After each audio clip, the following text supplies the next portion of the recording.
Reading from God's Word is Daniel chapter 7. In the first year of King Belshazzar of Babylon, Daniel had a dream with visions in his mind as he was lying in his bed. He wrote down the dream, and here is the summary of his account. Daniel said, "In my vision at night I was watching, and suddenly the four winds of heaven stirred up the great sea. 4 huge beasts came up from the sea, each different from the other.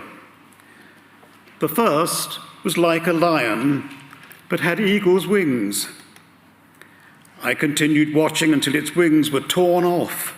It was lifted up from the ground and set on its feet like a man, and given a human mind.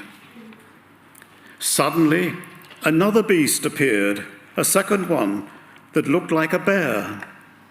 It was raised up on one side with 3 ribs in its mouth, between its teeth. It was told, 'Get up, gorge yourself on flesh.' After this, while I was watching, suddenly another beast appeared. It was like a leopard with 4 wings of a bird on its back. It had 4 heads, and it was given dominion. After this, while I was watching in the night visions, suddenly a 4th beast appeared, frightening and dreadful, and incredibly strong with large iron teeth. It devoured and crushed, and it trampled with its feet whatever was left. It was different from all the beasts before it, and it had 10 horns. While I was considering the horns, suddenly another horn, a little one, came up among them, and 3 of the first horns were uprooted before it. And suddenly in this horn there were eyes, like the eyes of a human, and a mouth that was speaking arrogantly. As I kept watching, thrones were set in place, and the Ancient of Days took his seat. His clothing was white like snow, and the hair of his head like whitest snow. His throne was flaming fire, its wheels were blazing fire. A river of fire was flowing, coming out from his presence. Thousands upon thousands served him. 10,000 times 10,000 stood before him. The court was convened and the books were opened. I watched. Then, because of the sound of the arrogant words the horn was speaking, as I continued watching, the beast was killed and its body destroyed and given over to the burning fire. As for the rest of the beasts, their dominion was removed, but an extension of life was granted to them for a certain period of time. I continued watching in the night visions, and suddenly one like a son of man was coming with the clouds of heaven. He approached the Ancient of Days and was escorted before him. He was given dominion and glory and a kingdom, so that those of every people, nation, and language should serve him. His dominion is an everlasting dominion that will not pass away, and his kingdom is one that will not be destroyed. As for me, Daniel, my spirit was deeply distressed within me, and the visions in my mind terrified me. I approached one of those who were standing by and asked him to clarify all this. So he let me know the interpretation of these things. These huge beasts, 4 in number, are 4 kings who will rise from the earth. But the holy ones of the Most High will receive the kingdom and possess it forever. Yes, forever and ever. Then I wanted to be clear about the 4th beast, the one different from all the others, extremely terrifying, with iron teeth and bronze claws, devouring, crushing, and trampling with its feet whatever was left. I also wanted to know about the 10 horns on its head and about the other horn that came up, before which 3 fell, the horn that had eyes and a mouth that spoke arrogantly and that looked bigger than the others. As I was watching, this horn waged war against the holy ones and was prevailing over them until the Ancient of Days arrived, and a judgment was given in favor of the holy ones of the Most High. For the time had come, and the holy ones took possession of the kingdom. This is what he said: "The 4th beast will be a 4th kingdom on the earth, different from all the other kingdoms. It will devour the whole earth, trample it down and crush it. The 10 horns are 10 kings who will rise from this kingdom. Another king, different from the previous ones, will rise after them and subdue 3 kings. He will speak words against the Most High and oppress the holy ones of the Most High. He will intend to change religious festivals and laws, and the holy ones will be handed over to him for a time, times, and half a time. But the court will convene, and his dominion will be taken away to be completely destroyed forever. The kingdom, dominion, and greatness of the kingdoms under all of heaven will be given to the people, the holy ones of the Most High. His kingdom will be an everlasting kingdom, and all rulers will serve and obey him." This is the end of the account. As for me, Daniel, my thoughts terrified me greatly, and my face turned pale, but I kept the matter to myself. May God bless his word to us.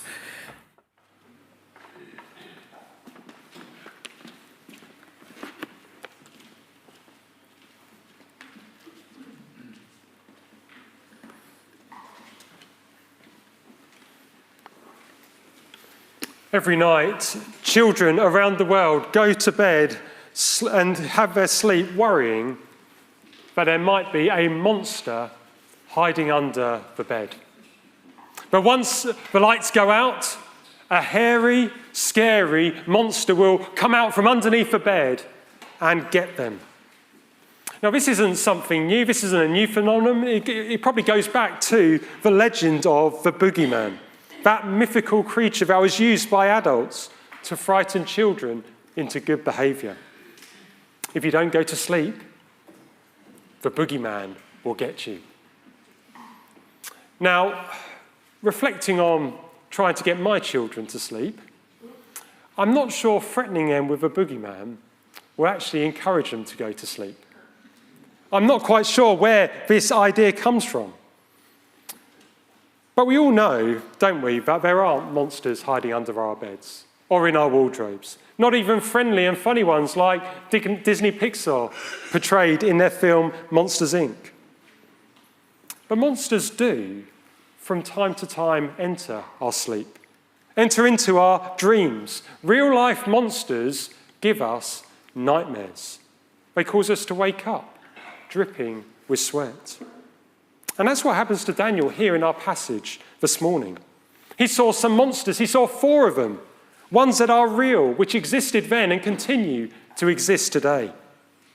Monsters that make this world a frightening place for many. Monsters that make this world a frightening place, especially for God's people. Yet Daniel 7 here is not designed to scare us. That's not why it's being recorded. It's not here to scare us, it's here to comfort us, to encourage us. And the way it does so is by directing our gaze upwards to the one who rules over monsters and who rescues his people. Now, before we get into the text, there are a couple of points worth making. Because in Daniel 7, what happens is we move from the stories of chapters 1 to 6, and Daniel and his 3 friends in Babylon, these stories that help us to live faithfully in this world, to stay alive spiritually behind enemy lines, to these visions that make us look forward to the future. And it's at this point I want us to see that Daniel gets really exciting as a book. Because what we are going to see is God revealing to us where history is heading. We're going to see God show us that he is in control of everything that is happening in our world. And it is God assuring us that though we may suffer as his people, ultimately we will be safe. Yes, as we work our way over the next couple of months through Daniel 7 to 12, at times it might seem what's going on is a bit weird. That's because it's apocalyptic literature, just like we get in the book of Revelation. Apocalyptic literature is really this design of literature that's designed to create an impression on us. It's big picture stuff. It's designed to make us go, whoa, what's going on here? And maybe that was your response as you heard the passage being read. It made you wonder, what on earth is happening? We're meant to read apocalyptic literature as like we're watching it happen on the big screen, in 3D, with the surround sound turned right up. It's meant to give us that massive impression that almost overwhelms us. We're not to analyse it under a microscope, looking for meaning in every little detail, but rather let the overall impression just go over us. That's what apocalyptic literature is designed to do. So that's what I want you to have in mind as we get into Daniel 7. This is big picture stuff. This is bright pictures. This is big action, not to be analysed, but to take in, to allow it to make an impression on us. So look at verses 1 to 3 of Daniel chapter 7. In the first year of King Belshazzar of Babylon, Daniel had a dream with visions in his mind as he was lying in his bed. He wrote down the dream, and here is a summary of his account. Daniel said, in my vision at night I was watching, and suddenly the four winds of heaven stirred up the great sea. 4 huge beasts came up from the sea, each different from the other. First thing to notice, I don't know if you noticed, is that we've gone back in time in Daniel. In Daniel 6, Darius the Mede was king of Babylon. The Babylonian Empire was gone, it had been defeated. Belshazzar, the last ruler over the city, was dead. But here in Daniel 7, we're right back at the start of his reign. It's the first year. So the events of Daniel 7 happen sometime between Daniel chapter 4 and Daniel chapter 5. We've gone back in time to roughly 553 BC. Daniel's probably in his mid-60s when he has this dream. And in his dream, he sees a great sea, a big ocean. For the Jews, well, we know that the sea wasn't a place for them for surfing or for snorkeling or for swimming. Beach holidays weren't something that interested Jews in Daniel's day. The sea for them was a place of chaos. It was a place where evil rules. And Daniel sees these 4 winds of heaven stirring up the sea, churning it up, out of which came these 4 monsters, these 4 beasts. He then is given a closer look. He takes a closer look in verses 4 to 8. He sees that the first was like a lion, but had eagle's wings. I continued watching until its wings were torn off.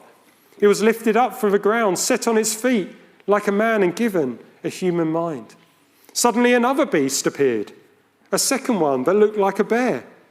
It was raised up on one side with 3 ribs in its mouth between its teeth. It was told, get up, gorge yourself on flesh. After this, while I was watching, suddenly another beast appeared. It was like a leopard with 4 wings of a bird on its back. It had 4 heads and was given dominion. After this, while I was watching in the night vision, suddenly a 4th beast appeared, frightening and dreadful, and incredibly strong with large iron teeth. It devoured and crushed, and it trampled with its feet whatever was left. It was different from all the beasts before it, and it had 10 horns. While I was considering the horns, suddenly another horn, a little one, came up among them.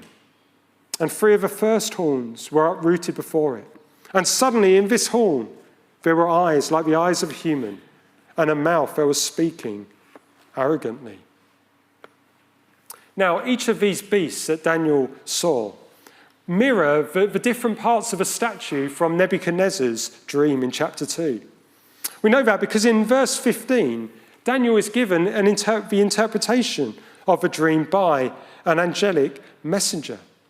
We read there, verses 15 to 17, we're told that, verse 17, these huge beasts, 4 in number, are 4 kings who will rise from the earth. The 4 beasts are 4 kings that represent 4 kingdoms that will rule over the earth. The first beast, a lion with eagle's wings, is like the head of gold on a statue. It represents Babylon. The prophet Jeremiah described Nebuchadnezzar as being like a lion and an eagle. In Daniel 4, when Nebuchadnezzar went mad, we're told that he grew hair like eagle's feathers. And the wings being torn off here and the beast becoming human-like would have reminded Daniel of how, after God restored Nebuchadnezzar, when he was humbled, he became from beast-like to being like a man with thinking straight again. What about the second beast? If the first beast represents Babylon, what about the second one, the one with this bear with 3 ribs in its mouth? Well, that was the Medo-Persian Empire. Still 20 years in advance for Daniel from this vision. It's possible that the 3 ribs here refer to 3 kingdoms that would be conquered by it. Babylon, Lydia, and Egypt. The third beast, a leopard with 4 wings and 4 heads, well, that's the Greek empire that followed the Medo-Persian one. Led by Alexander the Great, in 13 years it became the largest empire in the ancient world, spanning 3,000 miles. It swiftly conquered various nations as it spread. But after Alexander died, it was split into 4 parts, each ruled by a different general of Alexander, or 4 heads of the leopards. And then the 4th beast. Nothing in the animal kingdom can describe this beast. Almost certainly it refers to the Roman Empire, powerful, vicious, violent, which crushes, devours, more terrifying than the 3 that came before it. It had 10 horns, symbolic of great power. You know, like a rhinoceros? All the power of a rhinoceros goes into concentrated in the horn as it barrels down, ready to charge. These 10 horns symbolize great power. Some have suggested that they are 10 Roman emperors that would rule. But probably more likely they are symbolic of all the future kingdoms and rulers that come after Rome, which continue in the spirit of Rome to make the world an evil and wicked and frightening place for people, especially God's people. Look at verses 23 and 24. This is what he said: the 4th beast will be a 4th kingdom on the earth, different from all the other kingdoms. It will devour the whole earth, trample it down and crush it. The 10 horns are 10 kings who will rise from this kingdom. Another king, different from the previous one, will rise after them and subdue the 3 kings. This last king was represented by another horn, a little one. What does all this stand for? Who does this stand for? Look at how verse 25 goes on. He will speak words against the Most High and oppress the holy ones of the Most High. He will intend to change religious festivals and laws, and the Holy One will be handed over to him. Holy ones will be handed over to him for a time, times, and half a time. This little horn most likely is the first appearance in the Bible of a figure who will appear in the final days of the earth, who will oppose God and persecute his people. He will be called the Antichrist by the Apostle John, or the man of lawlessness by the Apostle Paul, and will appear after these 10 horns. Now, let's just stop here for a moment. And what I want us to try and take in is what Daniel has seen so far and what it means for him, and then what it says to us. If Daniel only saw in his dream verses 1 to 8, this dream for him really was a nightmare, wasn't it? Because this is what it said to him. It said to him that life in this world was always going to be tough. That life in this world was always going to be frightening. Living in Babylon might be like being in a lion's den for him, but it wasn't going to get much better in 20 years' time after the 70 years of exile are up. The new Medo-Persian king might let the Jews return to Jerusalem, but that's not going to be the end of evil or the opposition that they face. In fact, if you know the story, as soon as the exiles returned to Jerusalem, what do they come up against? Opposition from all different parts.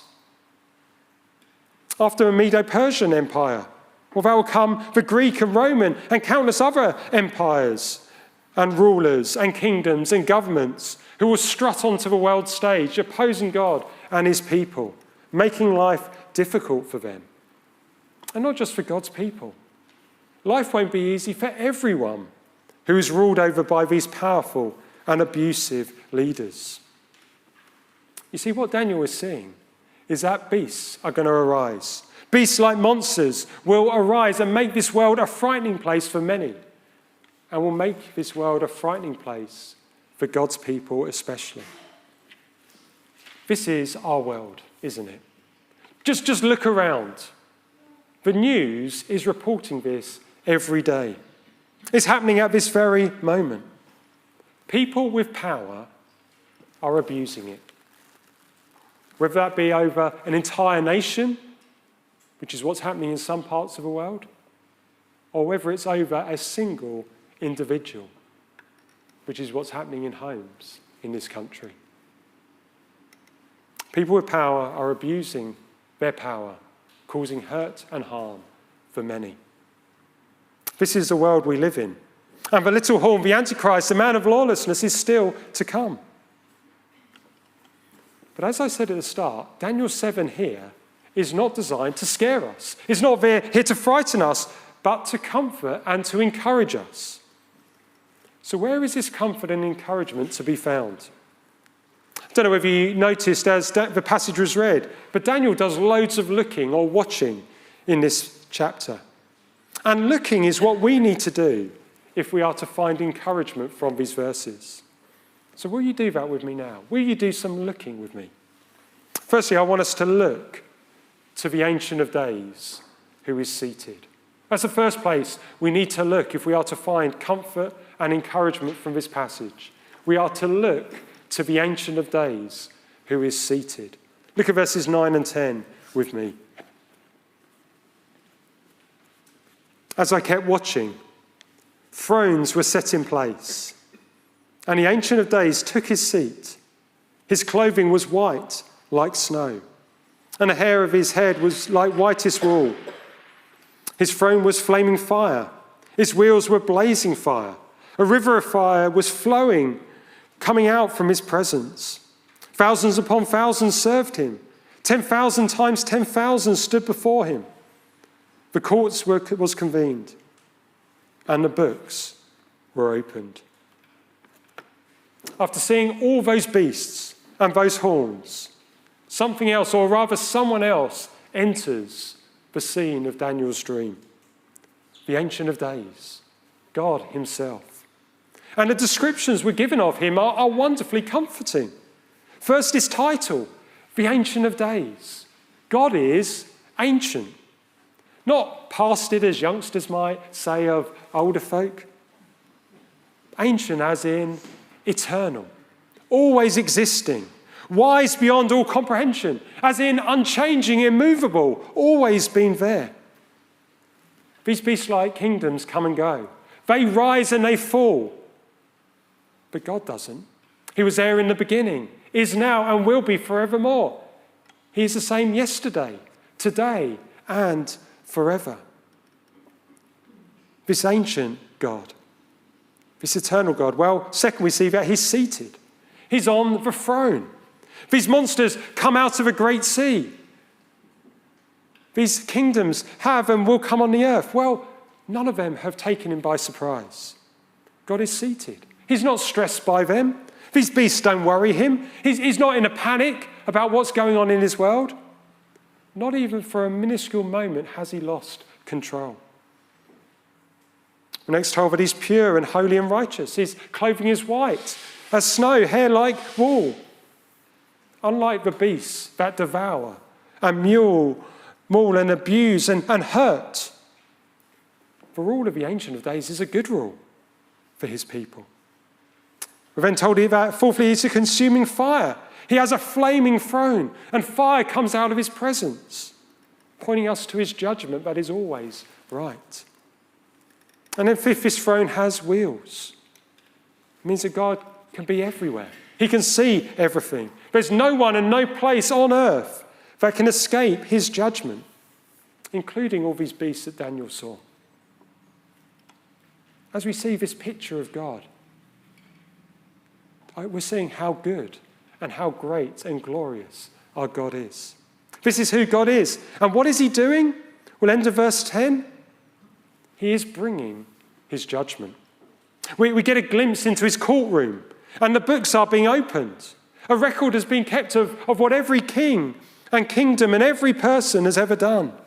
All the details of their lives. When the verdicts are read and the sentences are handed out, there'll be no partiality, no hint of unfairness. It'll be just. It'll all be done by the book. Well, what happens next? Verses 11 and 12. Daniel's seen the Ancient of Days, and when he watched, then because of the sound of the arrogant words, the horn was speaking. As I continued watching, the beast was killed, and its body destroyed and given over to the burning fire. As for the rest of the beasts, their dominion was removed, but an extension of life was granted to them for a certain period of time. This little horn, this Antichrist, is running off his mouth, and then it's gone as the fourth beast is destroyed. Every beast is. Every kingdom will come to an end. Not immediately. They're allowed to continue for a period of time, but their doom is sealed. Now, what has happened to bring about this decisive moment of defeat for them? Well, that'll become clear shortly. But for a moment, let's keep our gaze on the Ancient of Days. Because as we do, it will change the way in which we view the world around us. Yes, in our world there are monsters, real-life monsters, that make this world a frightening place for many people, and especially for God's people. Think about God's people in places where persecution is extreme. Afghanistan, North Korea. How frightening it is for God's people there. Think about just how many people this world is a frightening place for now. Those who are in abusive homes. Those who are living under abusive regimes. This world is a frightening place for many. I know in Banstead we are shielded from a lot of it. Banstead is a relatively safe place. We may think that our lives are relatively comfortable. But what we enjoy isn't reality for many people around the world. Kings, rulers, governments, powers, authorities of all kinds make life in this world hard in all kinds of spheres for people. And yet over them all is the Ancient of Days.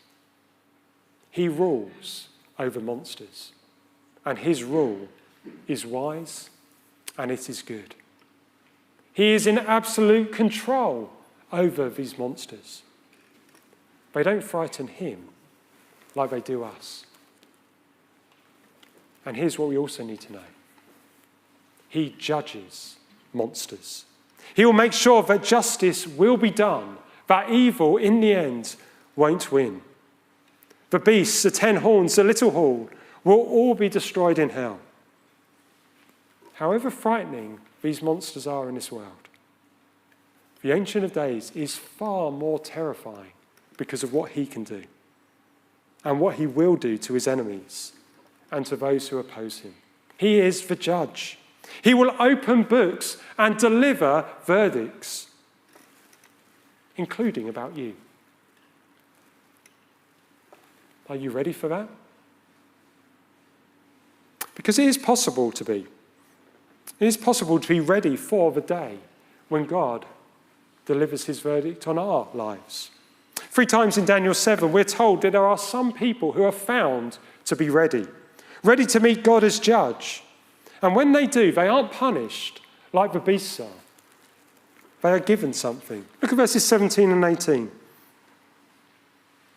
These huge beasts, 4 in number, are 4 kings who will rise from the earth. But the holy ones of the Most High will receive the kingdom and possess it forever. Yes, forever and ever. The people found to be ready are the holy ones of the Most High. And they will be part of a kingdom that will last forever, which is eternal. Verse 21 and 22. As I was watching, the horn waged war against the holy ones and was prevailing over them until the Ancient of Days arrived and a judgment was given in favour of the holy ones of the Most High. For the time had come and the holy ones took possession of the kingdom. Go down to verse 26 and 27. But a court will convene and his dominion will be taken away to be completely destroyed forever. The kingdom, dominion and greatness of the kingdoms under all of heaven will be given to the people, the holy ones of the Most High. His kingdom will be an everlasting kingdom and all rulers will serve and obey him. These holy ones are going to be persecuted here on earth. The beasts, and especially the little horn, will wage war against them. The holy ones will suffer, but we're told they will be safe because the time will come for them to enjoy life in God's presence, in God's kingdom in all its fullness. Whereas those who oppose God will be completely destroyed. Well, who are these holy ones? Who are these people that have the purity and perfection of heaven? Are you one of them? Is Daniel seeing you in this vision? And if you are, how can you be sure that you will enjoy life in an eternal kingdom that can't be spoiled by the monsters around us? Well, the answer to these questions come when we divert our gaze slightly. We divert our gaze slightly from the Ancient of Days to the Son of Man. Secondly, look with me to the Son of Man who is ascended. Look with me to the Son of Man who is ascended. Verses 13 and 14. I continued watching, Daniel says, in night visions, and suddenly one like a son of man was coming with the clouds of heaven. He approached the Ancient of Days and was escorted before him. He was given dominion and glory and a kingdom so that those of every people, nation and language should serve him.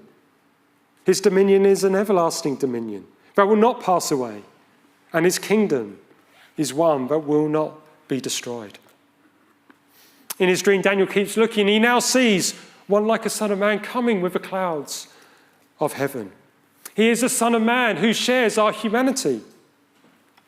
But there's something else about him. In Psalm 68, verse 4, we're told that it is the Lord who rides on the clouds. And here is one like the Son of Man, coming with the clouds. He's coming from God. And what happens next is astonishing. This is something that has never happened before. In Psalm 24, verses 3 and 4, we're told, who may ascend the mountain of the Lord or the hill of the Lord? Who may stand in his presence?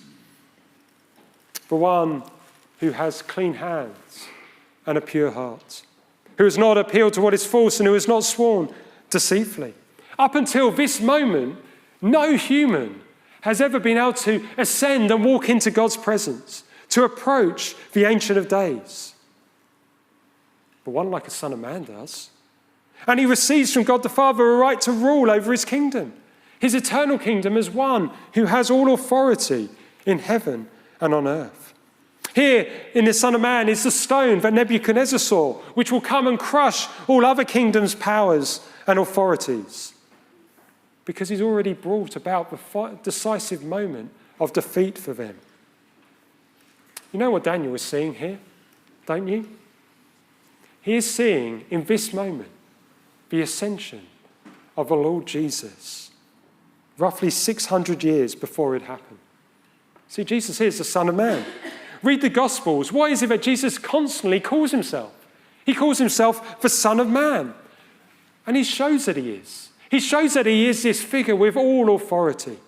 Do you remember that time when Jesus got into a boat with his disciples? It was late in the day. He had had a busy day teaching, healing, doing miracles. He's tired and he gets on this boat. It goes on to the Sea of Galilee and falls asleep. And while he is asleep, what happens to the lake, the sea? It is churned up.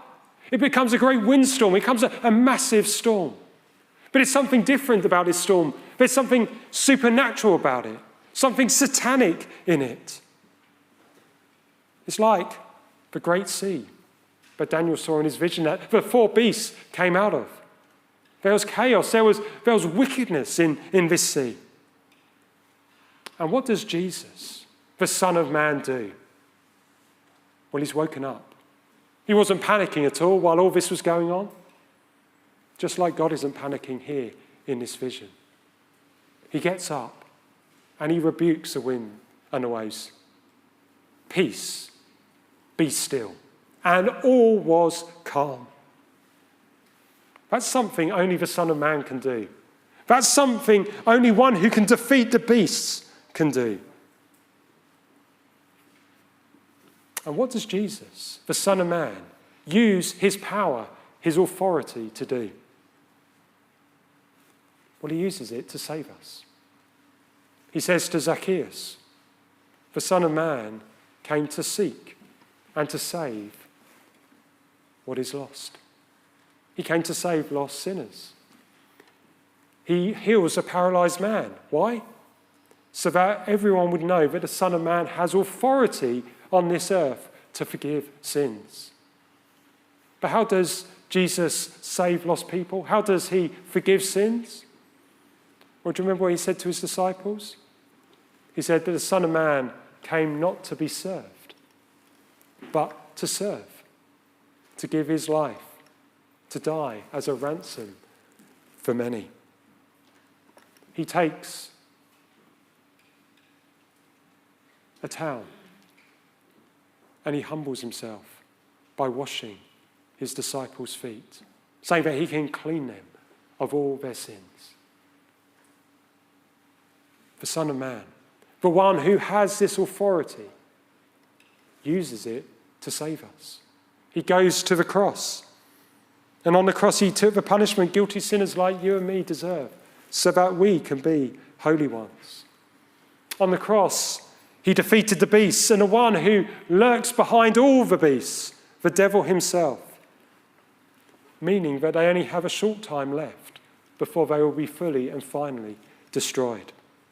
Then, having been victorious, Jesus was raised from the dead. He walked out of a tomb, and his walking out of a tomb was the beginning of his victory march, which 40 days later will lead to him walking straight in to the presence of God, the Ancient of Days, to receive his kingdom, which he will share with his holy ones, with those who have repented of their sins, who have trusted in him alone to save them by his righteous life and substitutionary death. And it's from there now that he reigns with all authority in heaven and on earth. He has authority to save and will save everyone who comes to him and asks him to. You can be saved today if you will do that. If you'll join the number from every nation and language and people who worship him. But he also has authority to judge on behalf of the Ancient of Days, and one day he will do that when he returns in glory. On that day, we're told in the book of Revelation that the devil and every beast and every person who refuses to trust in him will be thrown into hell, but the holy ones, well, they'll be safe and they will enjoy his kingdom forever.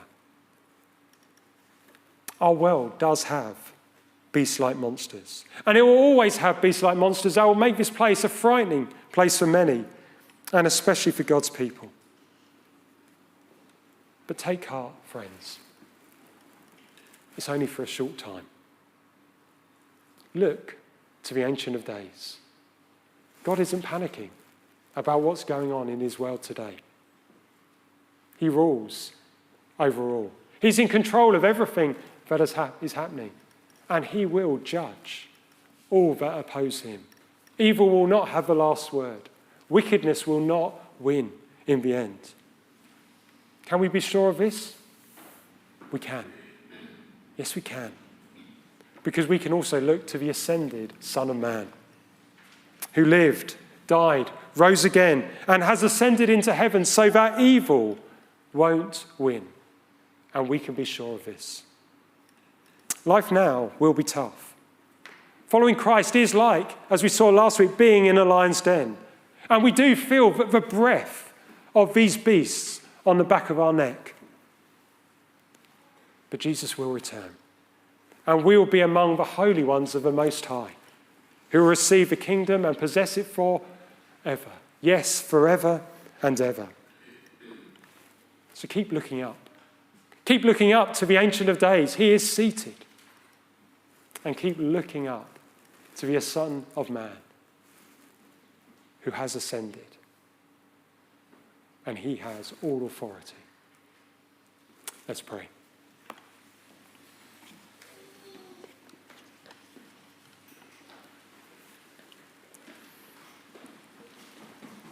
Oh God, we thank you for the good news of Daniel 7. The good news that says that though this world may be frightening, though this world may seem like evil is winning, it won't in the end. We thank you that you, the Ancient of Days, are seated in absolute control of everything that is going on, and one day will bring sin and wickedness and all that oppose you to an end. We thank you that on that day, we will be among the holy ones who are saved. We thank you that we can be sure of this because your Son, our Saviour, the Son of Man, the one with all authority, has ascended. And we thank you that he will share the kingdom he has received with us. Lord, help us to not panic. Help us to trust in you. Help us to keep looking upwards and seeing you seated and your Son ascended. Amen.